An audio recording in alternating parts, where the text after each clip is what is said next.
Turning পয়েন্টে আপনাদের স্বাগত জানাই।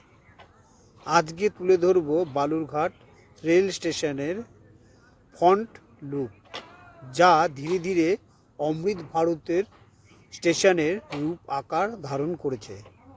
2004 সালে এই স্টেশনটি তৈরি হয়। সর্বপ্রথম লালু প্রসাদ যাদব রেলমন্ত্রী ছিলেন, তিনি উদ্বোধন করেন। তারপরে একটা ট্রেনই চলতো, এখন ধীরে ধীরে 7-8টা ট্রেন চলে এই স্টেশন থেকে।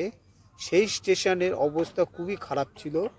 এখন দেখতে পাচ্ছেন ধীরে ধীরে সেই স্টেশনের রূপ আকার এবং বিভিন্ন রকম লাইট লাগানো হচ্ছে এবং নোংরা যত যা ছিল সব পরিষ্কার করা হচ্ছে। এটা হচ্ছে দিনের বেলার ছবি। দিনের বেলা অর্থাৎ সকালবেলা এই ভিডিওটি তোলা হয়েছে। দেখতেই পাচ্ছেন কত সুন্দর তার লুক। এটা আমাদের দক্ষিণ দিনাজপুরের গৌরব।